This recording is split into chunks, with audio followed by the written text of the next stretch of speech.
In the fourth chapter of the Yoga Sutras, it's called Kaivalya, this fourth chapter. And Kaivalya means liberation in Sanskrit.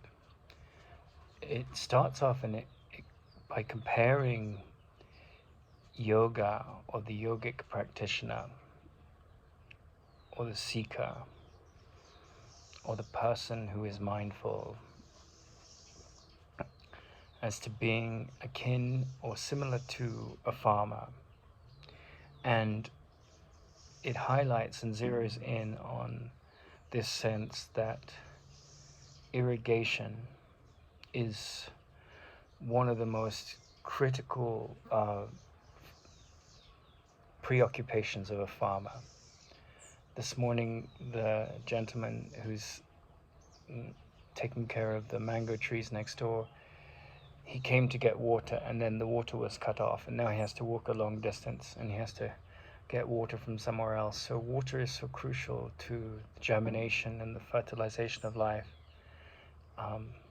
in terms of life on the planet.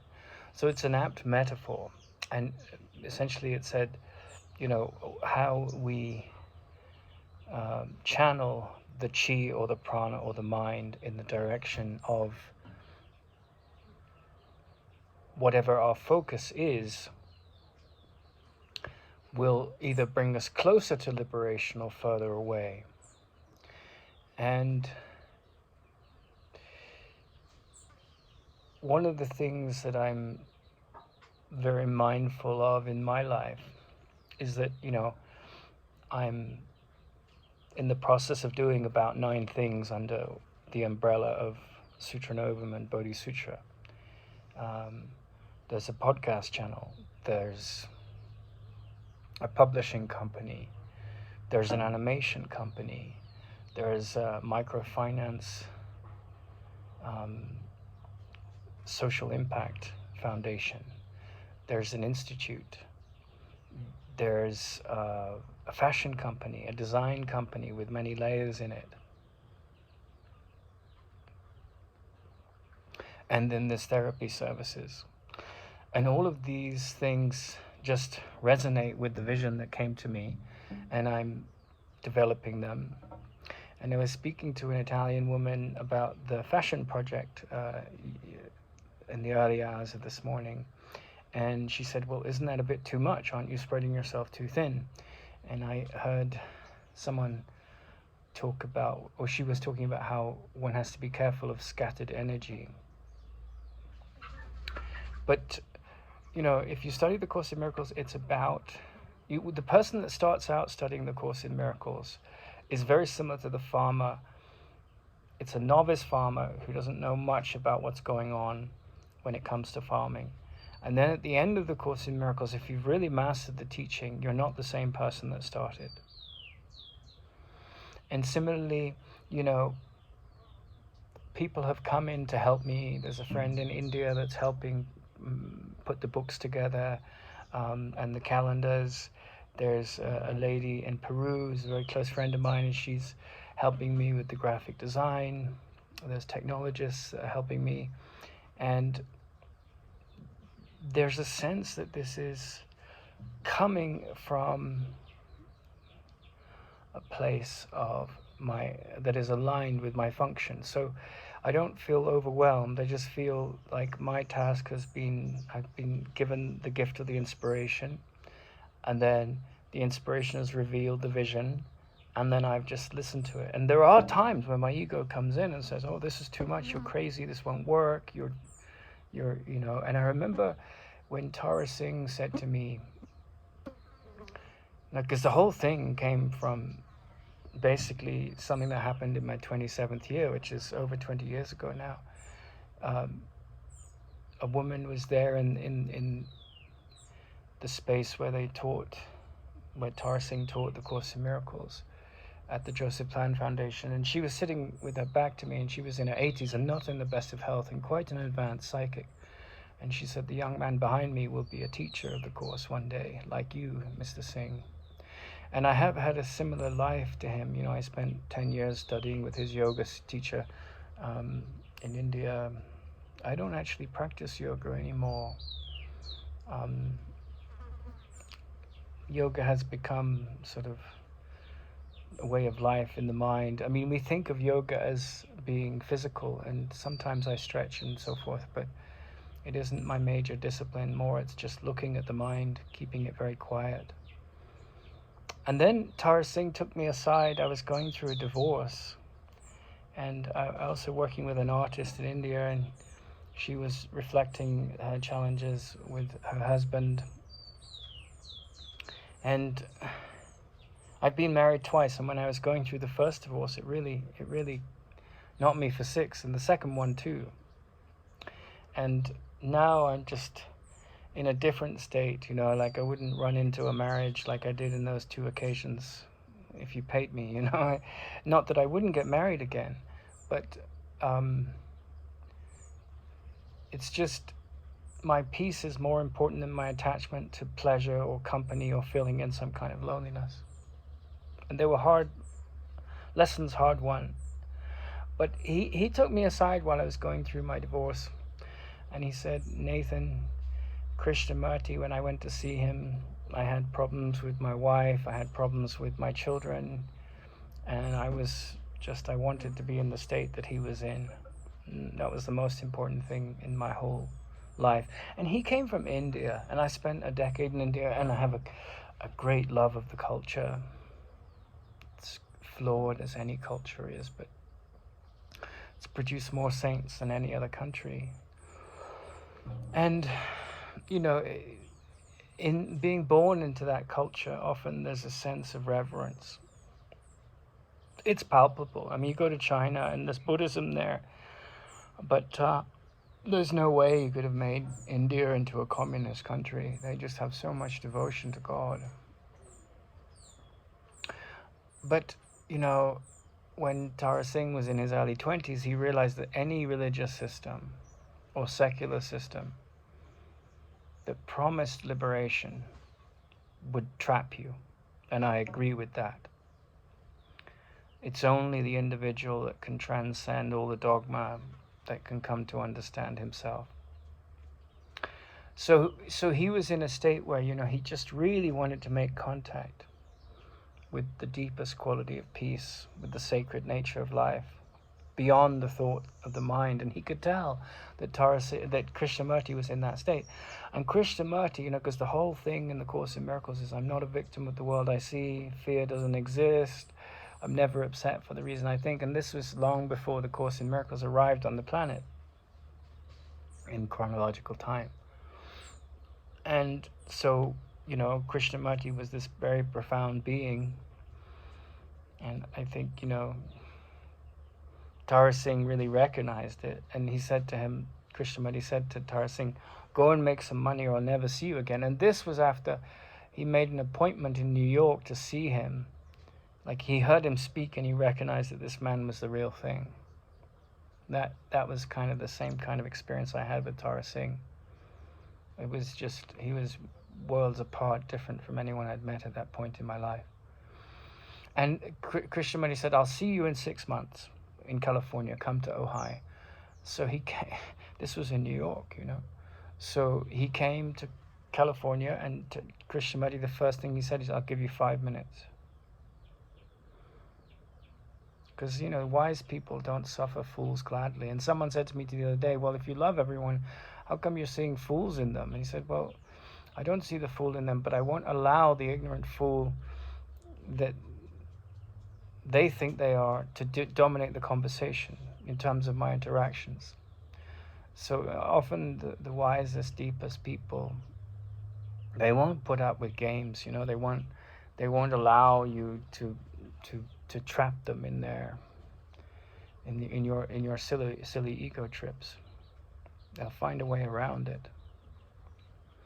So he told me the story, and then at the end of the 5 minutes where Tara Singh gushed out all his problems, Krishnamurti listened, and then he just said, okay, I'm going to tell you 2 things.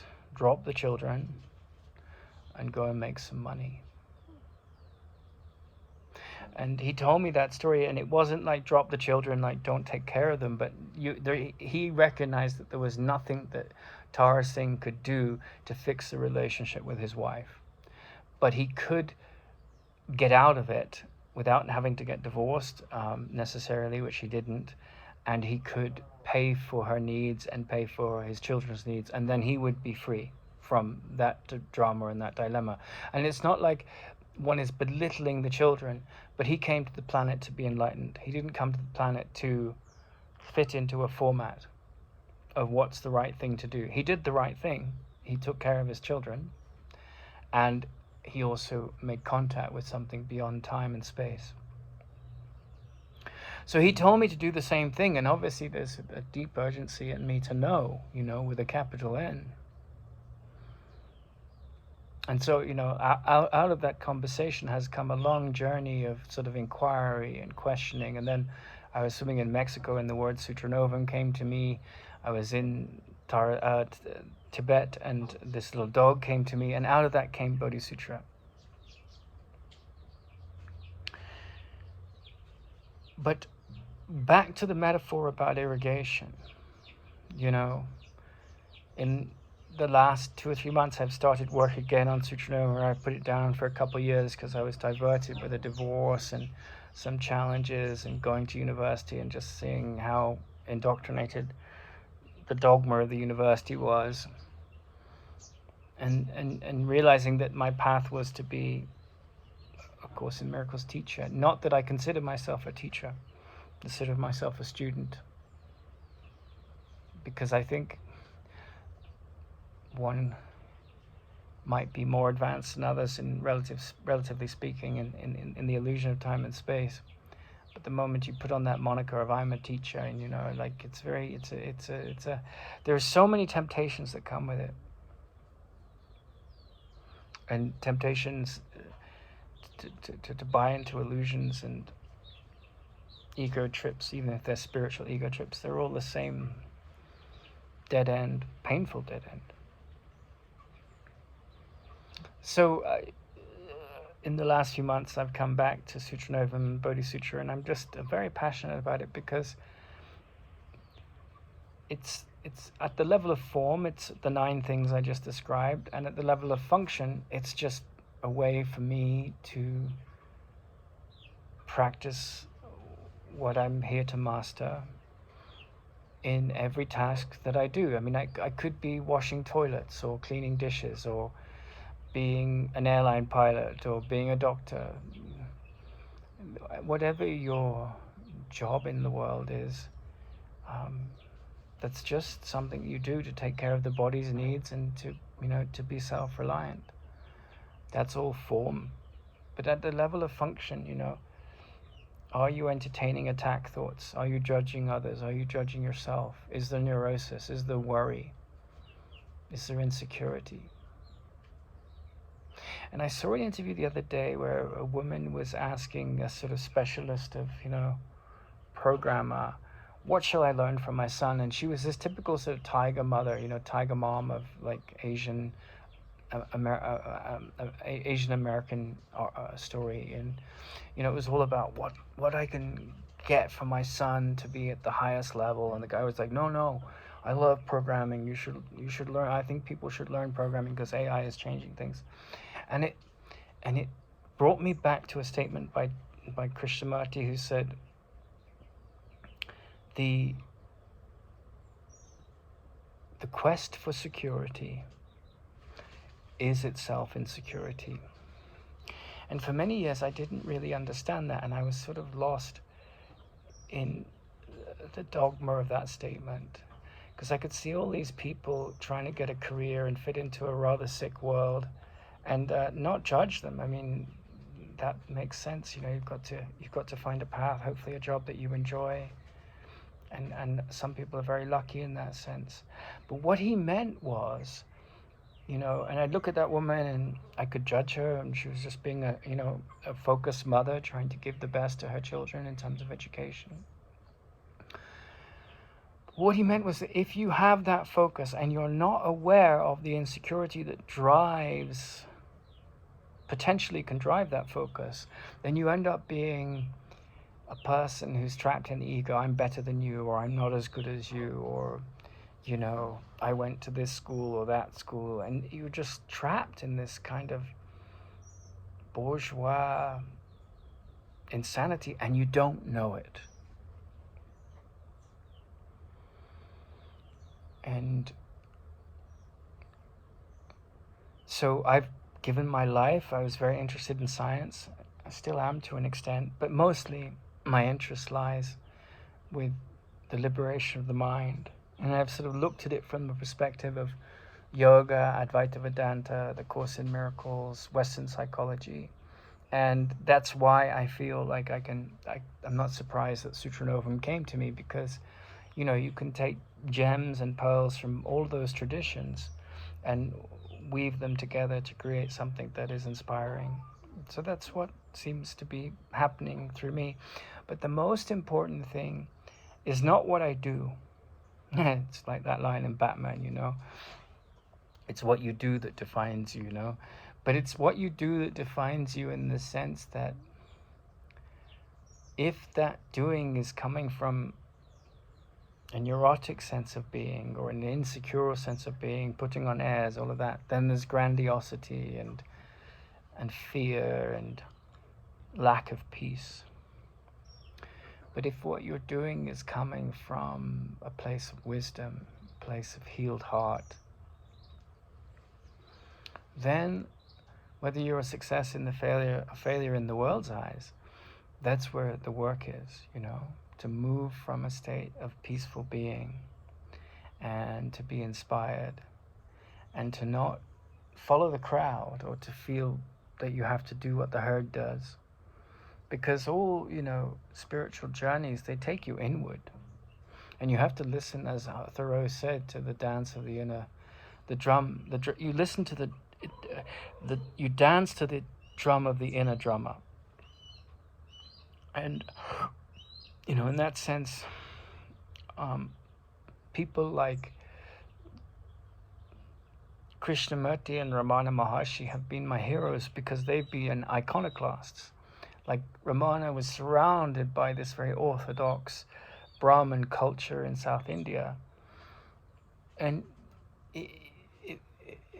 it was all the noise of the mind to him. And, you know, he took anecdotes from that incredible culture and heritage to illustrate where he was and what he was seeing, to help other people get into that state. But he didn't see himself as a body or a Brahmin or better or worse than others or needing to follow all these rituals, although he did align with those rituals when asked, because that was what was most loving in the environment that he was in. And with Krishnamurti, he poo-pooed all of that. I met someone that was close to Krishnamurti once at the Krishnamurti Foundation, and we were having lunch together in England. And he said to me, you know, he was traveling with Krishnamurti one day, and he said Vivekananda was the orthodox. He was saying the same thing that Krishnamurti was saying in an orthodox fashion. This is something that Krishnamurti confided. It was never on the public record, but I wish I'd known this, because it was like they were saying the same things. And then, Vivekananda was the orthodox. Krishnamurti was the iconoclastic, meaning he didn't fit any form. Like, he wasn't, even though it said in hearsay that he was an incarnation of the Buddha, he was a world teacher, he refused to be allowed to be put into any basket of this is a Buddhist teaching or whatever.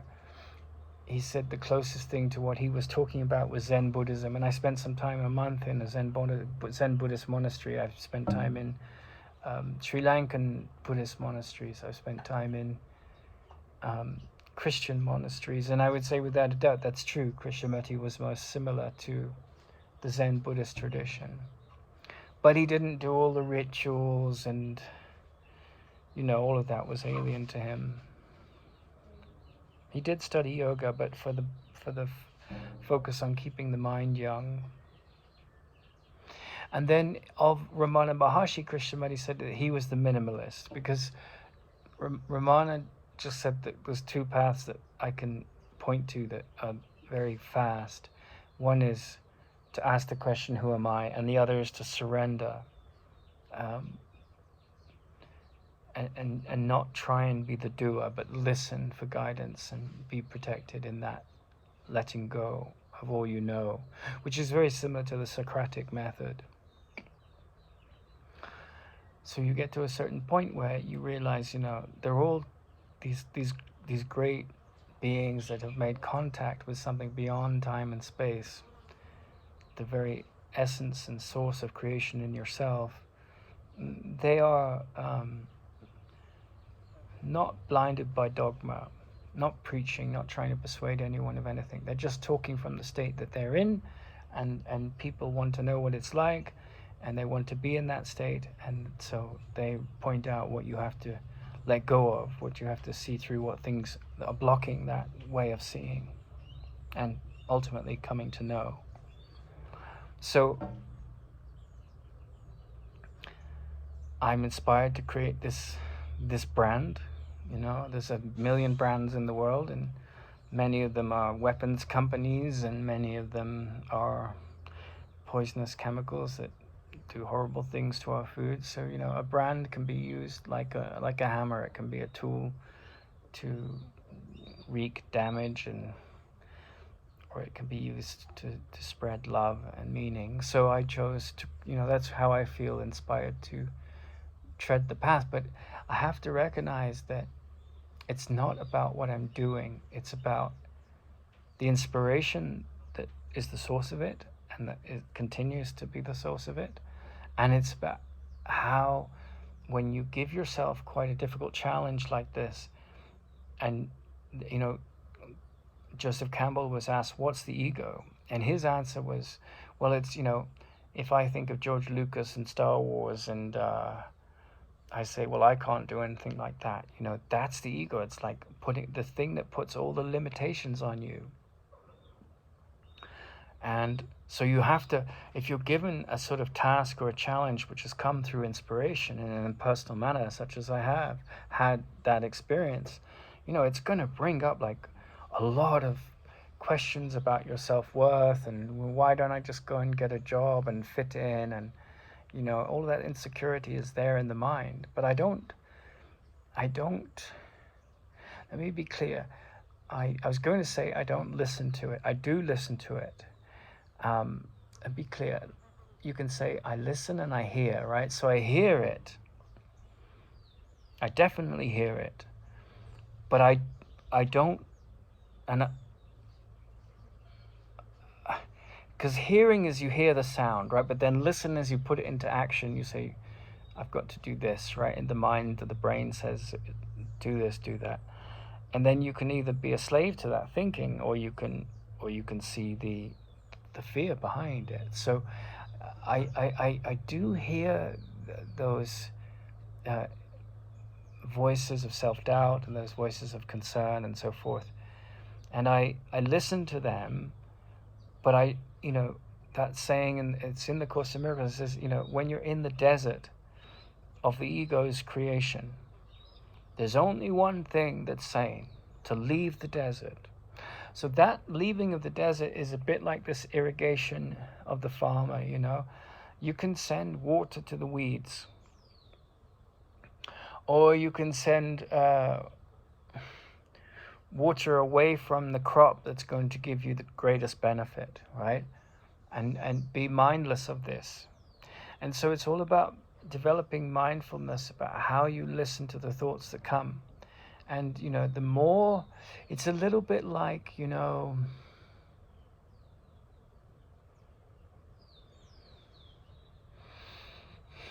that expression about, the wolf you feed is the wolf that you get. So if there's the hungry, angry wolf, and there's the hungry, kind wolf. And so the same thing is, the ego is like this hungry, angry wolf, and it wants to hurt you and other people. And you see that wolf for what it is, and you don't feed it. and I'm talking metaphorically. No wolves were harmed in this metaphor, but yeah. So that's the whole focus. That's why the Indian expression neti neti is so powerful. It means not this, not that. So you could be surrounded by, and I think this is a quality of intelligence, to a certain extent. You can be surrounded by neurosis and people who don't know they're being toxic because they're trapped in the ego thinking. And you leave the desert of that, and you can become somewhat of a loner, but you're listening to your inner guidance because you say, well, I won't be trapped by these other people's judgments or condescension or sense of I'm better than you, or your own sense of I'm not good enough. So that's where the ego is really, it's like that's what it's doing. It's a master, like hiding under a rock and jumping out and slapping you on the back and thinking that you think that you're doing it, that someone else is doing this to you, rather.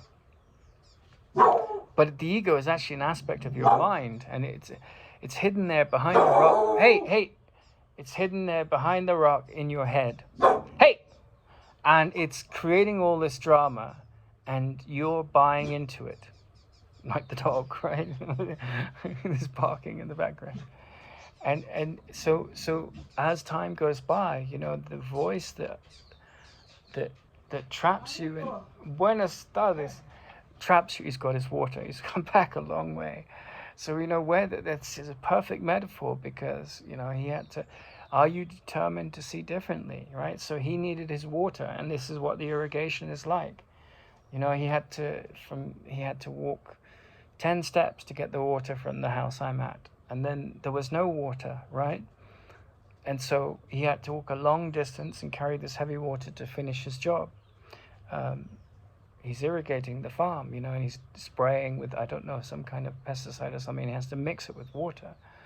And so to be the farmer that protects what's wise and loving and nurturing of your realization process to come to know the soul, there are times where, like, I was faced with a real challenge, because after I left the university, I really didn't know what I was going to do. And it was like I tried to do the right thing, to be a good person, self-reliant, and I was ill, I was sick. And so, and then I was confronted with like the psychosis of my ex-wife, and then the psychosis of this woman that I was managing her property for. And it was just like one thing after another. And all those things took me deeper into the Course in Miracles teachings and into sort of irrigating the mind.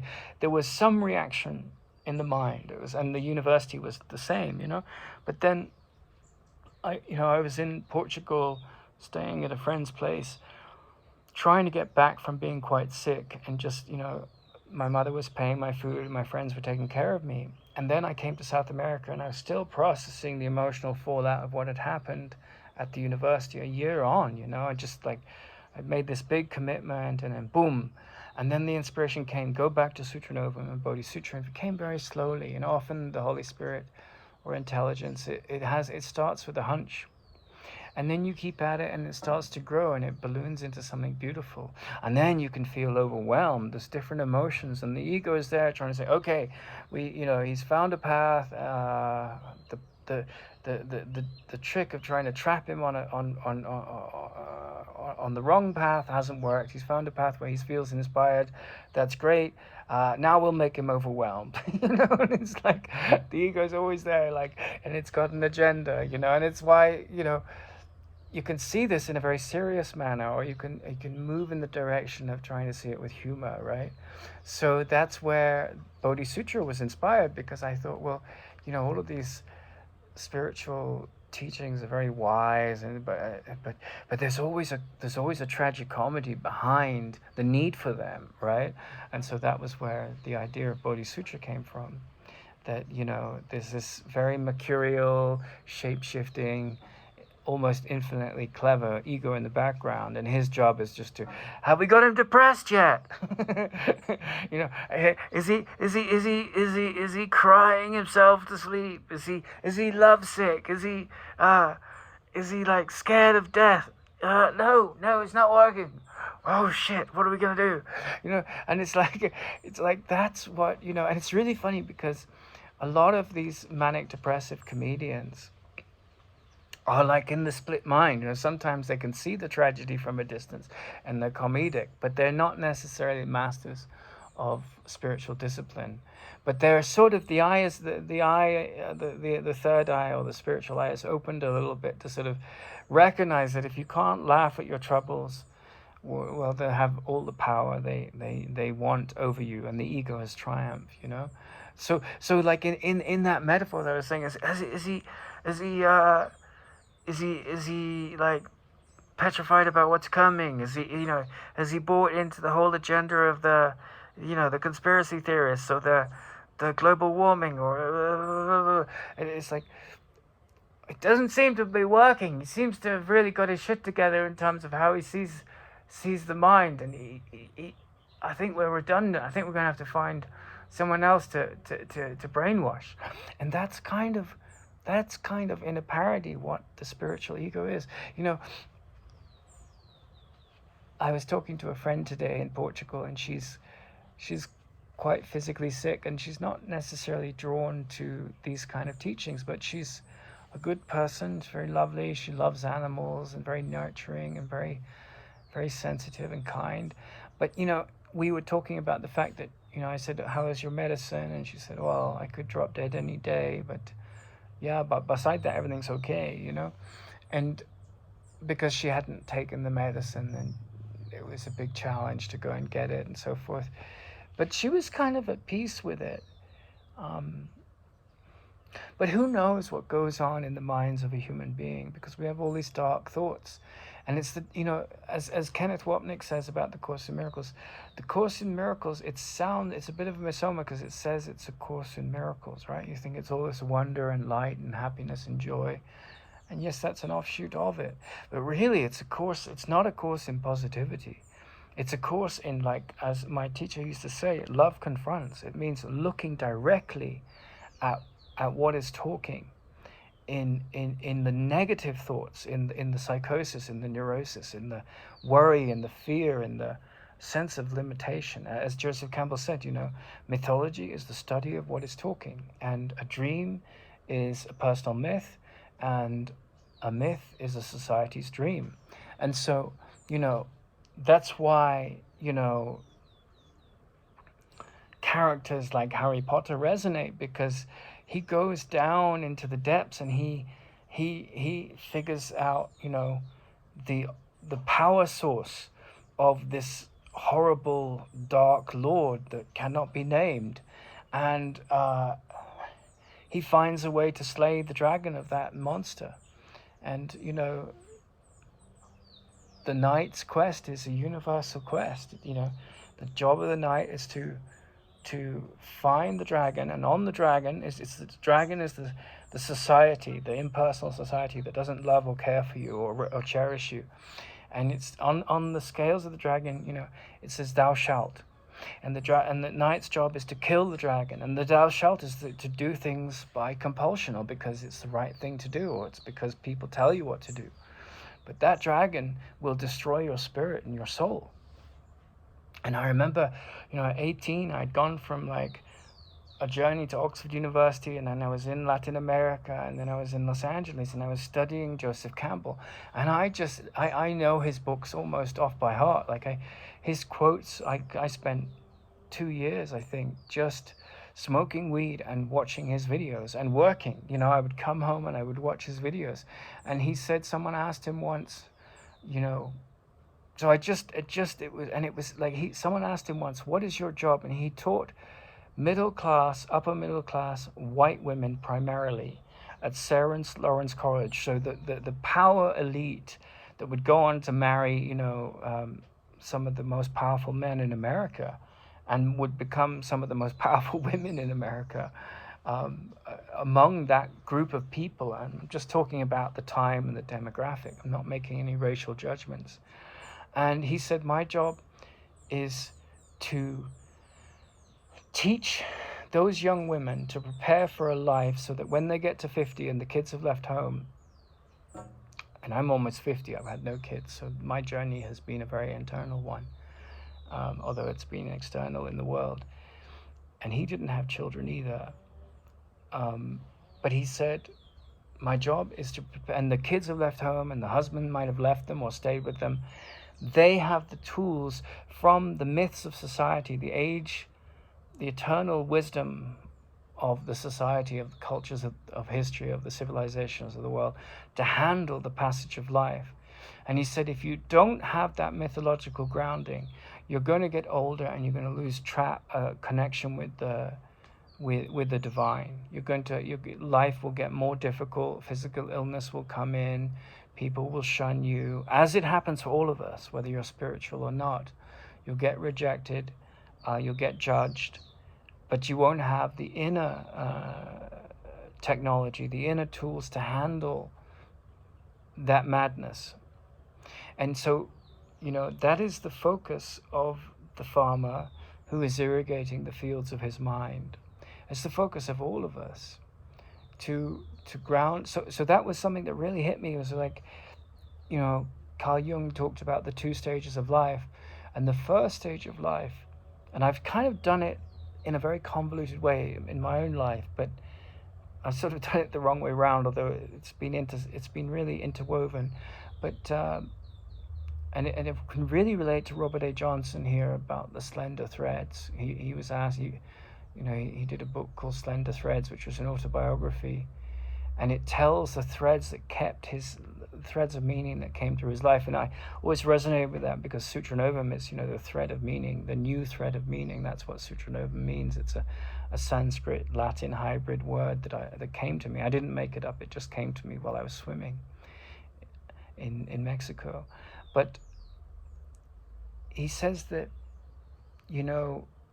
there are moments in life where things don't seem to make sense, and yet you get pulled into the next direction of your evolution, and you often go through a lot of chaos to make the next step. And it seems madness in the moment, but then as you come out of it, things start to make sense. As Schopenhauer said, they make sense from hindsight, because the man that you are, or the woman that you are, is pulled out of you by the story of the world. Anyway, Carl Jung said that the first stage of life is about building yourself up. You're building your ego up. And that was difficult for me, because I was studying with Tara Singh, who was at the end of his life, and he was doing his damnedest to end his ego at every level. And of course, he had this vision to start a foundation, and it inspired many, many people. And he told me, or inadvertently told me, you're going to have the similar path. So it was quite challenging crossing paths with someone like that at that age, because it wasn't so much about, and he told me to make money, but then the second stage of life is dying before you die, which is, I think the priesthood and the clergy, maybe because they've meditated so much on the spiritual life, they often can have more success in this realm, because people, you see a lot of Americans that have been raised in the marketing world since Edward Bernays in the 50s, and they've just been marketed to. And as Hitler says in Mein Kampf, if you tell people a lie for long enough, they'll believe you. And so, they're all about going to see the world, and getting on a cruise ship, and isn't this cool? And it's this endless search for novelty. But I don't think that's what life is really about. It's really about what Joseph Campbell points about,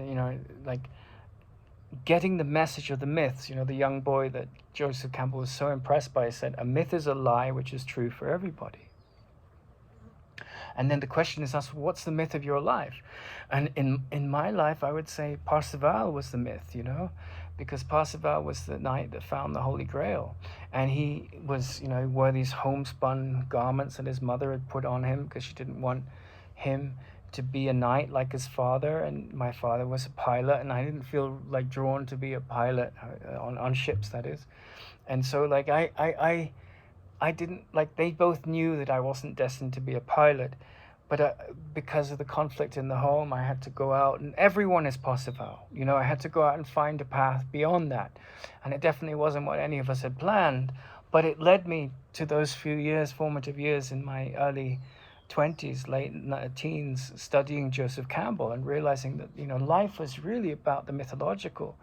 It wasn't about, yes, you can be a technologist, you can be a scientist, you can be an English teacher, you can be a a plumber. You know, that is what the first stage of life is. And so the irony is that now I feel I'm coming into my own with a business, sort of as I'm moving into the second stage of life. You know, next year or this year I'll be 50.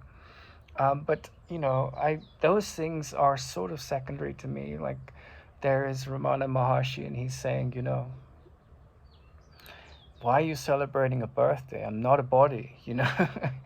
And you've got all these people that obsess about birthdays. Or I'm 70. I remember I was in Toronto once working on an IT project with a friend, and he was gay, and he had a large circle of gay friends. And we went to this guy's 70th birthday, and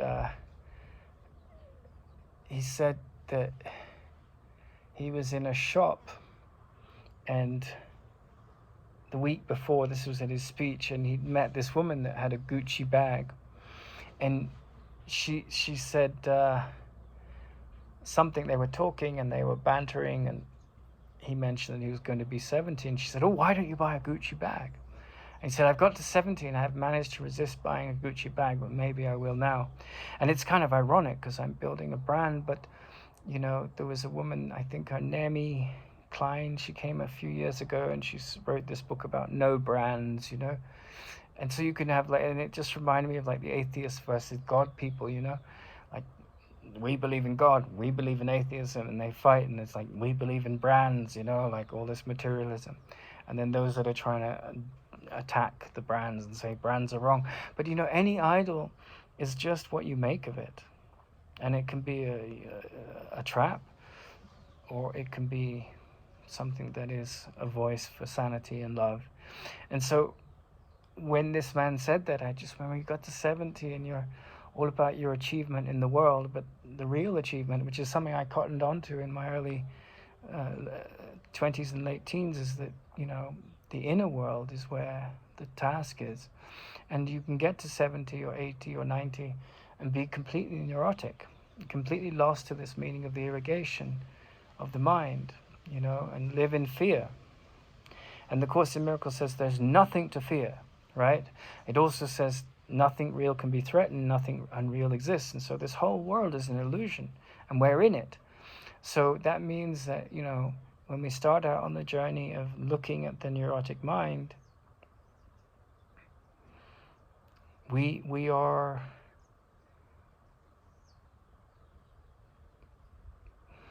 children, grasping. We don't know how neurotic we are. We don't know how neurotic the world is. And then as you give yourself to this, like the farmer, you know, that went to get the water, this total determination to find the source of life, to find the water in the focus of your perception, then the neurotic mind will not have power. I'm determined to see differently. I'm determined to irrigate a mind with the waters of meaning. So I may have to, you know, jump across the world to focus on where my journey is drawing me to develop what I need to do. I may have to sidestep a bunch of silly bureaucracy by being trapped in one system and go to another one so I can be free, you know. Now, I'm setting up the companies at some point, and I will do it in a way that is legal and honors all of that. But, you know, I recognize that in the building of the businesses, the most important thing was my time, focus, and my relationships. So I focused on all of those things, and I poured water on them and nurtured them like a very loving farmer, and they're starting to bear fruit. And all of that came from a conversation with Tara Singh, you know, who said, go and make some money. But it wasn't to make money. It wasn't like, of course he knew that you can't live in the world without having to make money. Unless you're a bum on the street or something, but you know. So and then the Course in Miracles says, you need do nothing. So of course, you know, that can be really easily misinterpreted. You have to do a lot of stuff just to go to the toilet. You have to wipe your own bottom, right? So, but what it means by you need do nothing is,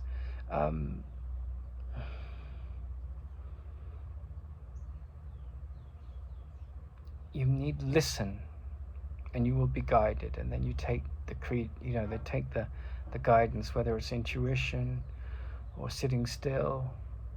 But when I look at my friends, and from contemporaries that I went to school with, the question, I'm not like, what did you succeed with, what children did you have, what have you accomplished in your life? All of that is secondary to, have you seen through the blocks?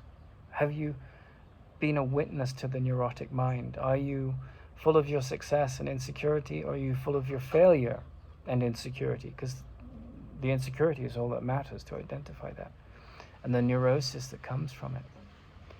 And so, these qualities of the teacher of God in the Course in Miracles: patience, tolerance, trust, honesty,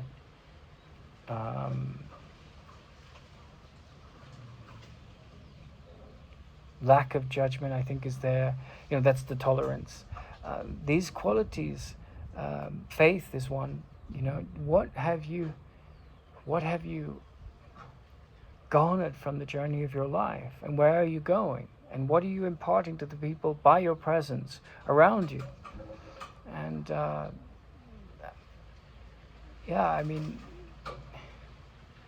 that's why, whether you are okay with the Christian language of the Course in Miracles or the Sanskrit language of the Yoga Sutras, all of that's secondary to me.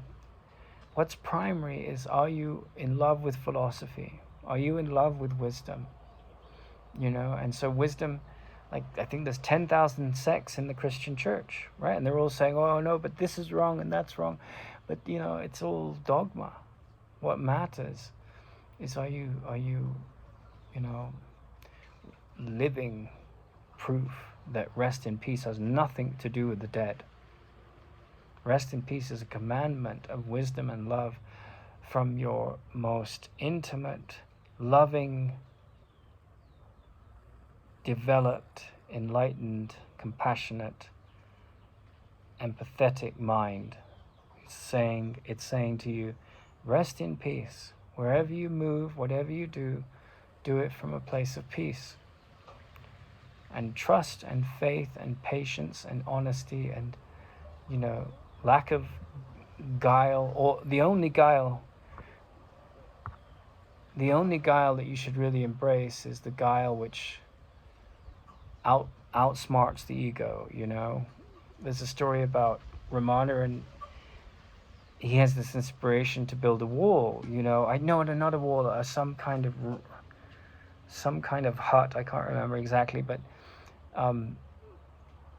so he knew, because there were all these people around him, right? And so he's not trapped by the ego's thinking, and the ego's thinking is a master bureaucrat, and it will use red tape to trap you. And so there was a head of building works there, and his friend Annamalai Swami came to visit one day, or I don't know, but he came to visit the ashram. He didn't go there very often after he left, but he had previously been very helpful to Ramana in building these buildings on this ashram. And he turns up one day, and Ramana says, look, I want you to go and start digging a hole here, and as if you're building this new building, because we need a new building. He said, but the guy in charge, the foreman of the building works, he'll shout at me. He said, yes, don't worry, I'll handle that. So he said, well, okay, because he had faith in Ramana. So he starts to dig, and of course a few hours go by, and word gets out that this man is digging, Annamalai Swami is digging in this formation. What are you doing? He's full of anger. And this crowd gathers, and Ramana comes over, knowing there's a big disturbance. And among them, there's but Ramana had given him an instruction: don't tell him, whatever happens, that I said you should do it. And so Annamalai Swami says, oh, I'm digging this trench here so we can start the foundations for the new building. And the man says, well, who gave you permission to do this? And he said, no one. I was just inspired to do it. I thought it was a good idea. And so the guy, steam comes out of his ears. He's full of wrath but there's a man among them who has money, and is listening, and Ramana says, well, that's not a bad idea or something like this, and there's some discussion, and like they realize that what's being suggested is in line with the development that's needed. And so, the guy who's in charge of the building work is doing his job. He's like chastising Annamalai Swami for his movement in that direction. But then it is a catalyst for what's supposed to happen next, and which is, this guy among them says, well, I'll pay for that. And then, there's a little bit more discussion. Ramana says, yeah, that's a wonderful idea. And it's his, it came to him. But he knew that in order to get it kickstarted, it had to be done in such a way that could get around the trickery of the ego trips of the people in charge that he loved, because he wasn't trapped in the ego, so he didn't see their ego. But he had to work with where the egos were. And so he used Annamalai Swami as a pawn for this kind of clever game to outwit the cleverness of the ego. So there's so many paths to growth away from the insecure mind. And however much your success is on the outer world, it's always secondary to mastering this journey of becoming. Not becoming.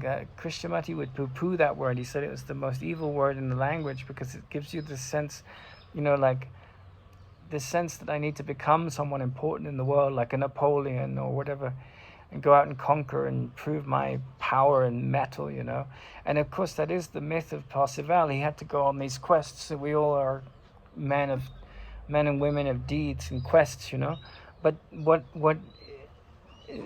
really life is about is undoing. And that was a big challenge that was thrown at me. It was like a gauntlet thrown at me, because I was there at this pivotal precipice of getting a degree, trying to find my role in life. And I met Tara Singh, and he said, education is about undoing.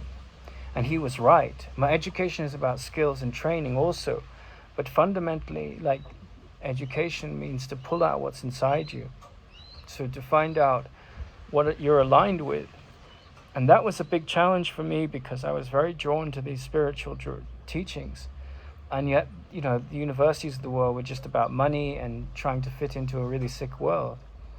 And so, like, I've kind of gone at it backwards, but now there's an emergence with faith that as the mind, like a magnet or like a farmer irrigating properly, has become more in tune with what's more meaningful and more peaceful and less neurotic, then I can flower into creating a business that is inspirational, and not only a business but a charitable foundation.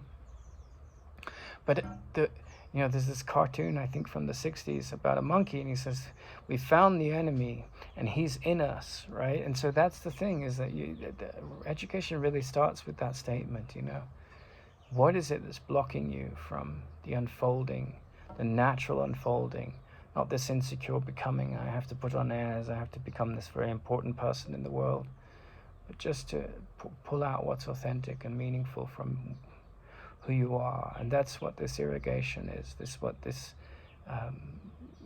the meaning of the Course in Miracles is. It's to listen, to learn to trust, and to follow the loving voice of that guidance, which is there within you, waiting for its whisper to be heard above the clamor of all the insecurity that must die down for your life to flourish in peace and love and return to source,